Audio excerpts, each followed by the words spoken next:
Hello friends, आज हम लोग पढ़ेंगे 10th स्टैंडर्ड के बहुत ही इंपॉर्टेंट टॉपिक हार्ट के बारे में। अब हार्ट के टॉपिक में यानी कि हार्ट के फंक्शन में बहुत सारे बच्चों को प्रॉब्लम होता है। वो प्रॉब्लम होता है इसलिए क्योंकि वो बेसिक स्टेप पे जाते ही नहीं है। तो सबसे पहले हम लोग एकदम बेसिक स्टेप से स्टार्ट करेंगे।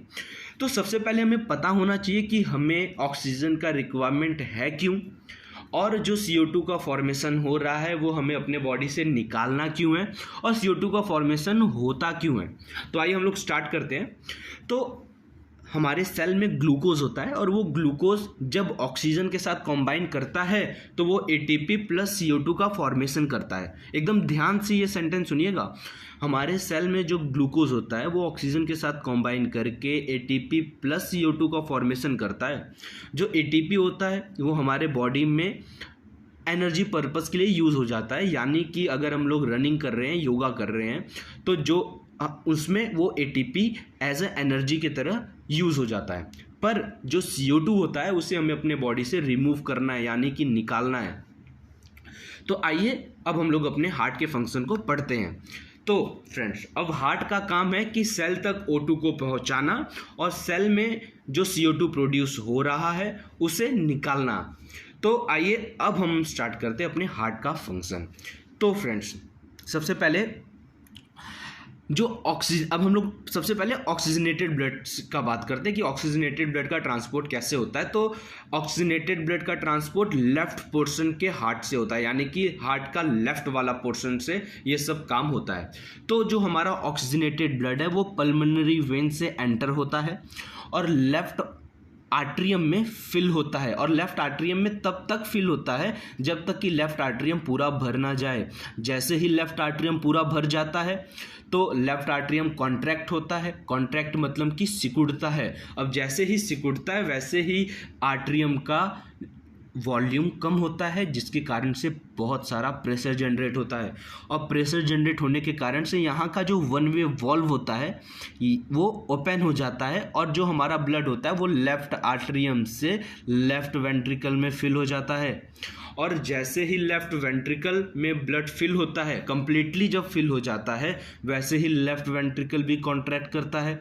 और जैसे ही लेफ्ट वेंट्रिकल कॉन्ट्रैक्ट करता है तो उसके लेफ्ट वेंट्रिकल के कॉन्ट्रैक्ट होने के कारण से जो फोर्स जनरेट होता है दोस्त, उससे जो वन वे वॉल्व है वो क्लोज हो जाता है। और जैसे ही क्लोज होता है तो जो हमारा ब्लड है वो प्रेशर, जितना भी लेफ्ट वेंट्रिकल प्रेशर जनरेट किया है उसके कारण से ब्लड हमारा एओर्टा के थ्रू होके डिफरेंट बॉडी पार्ट्स के डिफरेंट सेल्स में चला जाता है।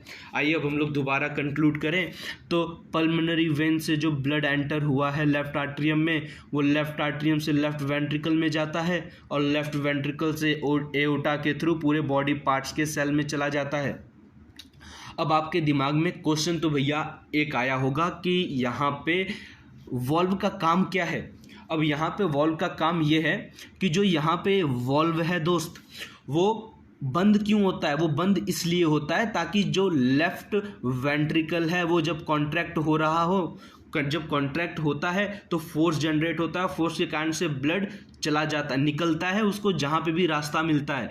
तो यहाँ पे अगर ये जो वॉल्व है वो ओपन रहेगा तो जो हमारा लेफ्ट वेंट्रिकल का ऑक्सीजनेटेड ब्लड है वो फिर दोबारा आर्ट्रियम में चला जाएगा। मतलब ही क्या हुआ, जब आर्ट्रियम से वेंट्रिकल में आए और वेंट्रिकल से फिर आर्ट्रियम में चला जाए तो फिर आर्ट्रियम में ना जाए, इसलिए यहाँ पे जो वॉल्व है वो क्लोज हो जाता है।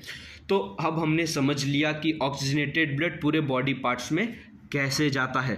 अब आइए अब हम समझते हैं कि डीऑक्सीजनेटेड ब्लड का ट्रांसपोर्टेशन हमारे हार्ट में कैसे होता है। तो अब जैसे कि हमने पढ़ा कि ऑक्सीजन आया सेल में एओर्टा के थ्रू, और ऑक्सीजन ग्लूकोज से कॉम्बाइन किया, ATP का और CO2 का प्रोडक्शन हुआ। ATP तो यूज़ हो गया, पर जो CO2 है भैया उसको तो निकालना पड़ेगा। तो अब जो CO2 है वहाँ पे, यानी कि जितने भी हमारे सेल्स हैं वहाँ पे आर्टरीज लगे होते हैं, यानी कि जो CO2 कॉम्बाइन जो सेल्स कॉम्बाइन करके एक ऑर्गन बनाते हैं, उन ऑर्गन्स में छोटे छोटे वेन्स लगे होते हैं। वो वेन्स क्या करते हैं, जो कि सेल्स में CO2 का प्रोडक्शन हुआ है उन CO2 को वो वेन्स डीऑक्सीजनेटेड ब्लड से राइट आर्ट्रियम में पहुंचाते हैं। अब राइट आर्टरियम में ब्लड पहुंचता कैसे है, तो बता दूं कि यहाँ पे वेना कावा होते हैं, नीचे के लिए लोअर वेना कावा और ऊपर के लिए अपर वेना कावा। तो अब नीचे साइड के डीऑक्सीजनेटेड ब्लड को कैरी करता है लोअर वेना कावा और अपर साइड के ब्लड को कैरी कर डीऑक्सीजनेटेड ब्लड को करता है अपर वेना कावा, और दोनों ही अपर और लोअर वेना कावा आके खुलते हैं भैया राइट आर्टरियम में। ये रहा आपका राइट आर्टरियम, और राइट आर्टरियम में ब्लड फिल होता है, फिल होता है, फिल होता है। जैसे ही ब्लड कंप्लीटली राइट आर्टरियम में फिल हो जाता है वैसे ही राइट आर्टरियम भैया फिर सिकुड़ता है, जिसके कारण से प्रेशर जनरेट या फोर्स जनरेट होता है, और वो यहाँ पे का जो वन वे वॉल्व है उसको ओपन कर देता है। अब वन वे वॉल्व को यहाँ पे आप लोग ट्राइकस्पिड वॉल्व बोल लेते हैं, पर आप लोग 10th स्टैंडर्ड के स्टूडेंट हैं तो इतना इंपॉर्टेंट नहीं है कि आप लोग ट्राइकस्पिड वॉल्व नाम याद करें, वन वे वॉल्व से भी काम हो जाएगा। तो राइट आर्टरियम सिकुड़ता है, तो सिकुड़ने के कारण से ब्लड राइट वेंट्रिकल में जाता है। जैसे ही राइट वेंट्रिकल में ब्लड कंप्लीटली फिलअप हो जाता है वैसे ही राइट वेंट्रिकल भी सिकुड़ता है, जिसके कारण से राइट वेंट्रिकल से ब्लड यहाँ पे पल्मोनरी आर्टरीज के थ्रू लंग्स में चला जाता है। अब आपके दिमाग में क्वेश्चन आएगा कि लंग्स के पास क्यों जाता है डीऑक्सीजनेटेड ब्लड। तो दोस्त लंग्स के पास इसलिए जाता है क्योंकि ये जो जितने भी राइट आर्टरियम से ये जितने भी राइट आर्टरियम में ब्लड आए हैं ये सब डीऑक्सीजनेटेड ब्लड हैं, यानी कि हार्मफुल ब्लड है। इन्हें प्योरीफाई करना होगा और ये प्योरीफाई होने के लिए पल्मोनरी आर्टरी से लंग्स के पास जाते हैं, और लंग्स तो पता ही है कि हमें डीऑक्सीजनेटेड ब्लड को ऑक्सीजनेटेड ब्लड में कन्वर्ट कर देता है। तो अब हमने अपने हार्ट को फंक्शन को पढ़ लिया है। अब हम लोग हार्ट के कुछ इंपॉर्टेंट पॉइंट्स को समझते हैं दोस्त। तो आइए अब हम लोग कुछ इंपॉर्टेंट पॉइंट्स समझते हैं। अब जैसे कि हार्ट के कुछ इंपॉर्टेंट पॉइंट्स क्या हैं कि ये एक मस्कुलर ऑर्गन है, यानी कि मसल से बना हुआ एक ऑर्गन है, और ये हमारे फिस्ट के साइज का है, यानी बंद मुट्ठी के साइज का है। अब भैया जिसकी जितनी बड़ी मुट्ठी उसका उतना बड़ा दिल। और ये जो हमारा हार्ट है it beats 72 times per minute, यानी कि नॉर्मल कंडीशन में ये 72 बार धड़कता है। अब आप किसी लड़की का पीछा कर रहे हैं तो ये तेज हो सकता है, वो तो बहुत ही रेयर चांसेस होते हैं। नॉर्मल कंडीशन में तो भैया ये 72 बार ही धड़कता है। और जो हमारा हार्ट है वो 4 चैम्बर्ड है। Heart is 4 chambered to avoid mixing of oxygenated and deoxygenated blood, यानी कि ये 4 चैम्बर्ड होता क्यों है? ये 4 चैम्बर्ड यानी कि right atrium, left ventricle, right ventricle, ये होता इसलिए है ताकि जो ऑक्सीजनेटेड और डीऑक्सीजनेटेड ब्लड है वो आपस में मिक्सअप ना हो। अब आते हैं और इम्पॉर्टेंट पॉइंट्स के लिए। जो आर्टरियम है, atrium have thin walls and ventricles have thick wall. अब आर्टरियम थिन यानी पतला और थिक यानी मोटा। अब देखिए जो आर्टरियम है वो थिक मसल्स का बना होता है, और जो वेंट्रिकल है वो थिक मसल्स का बना होता है।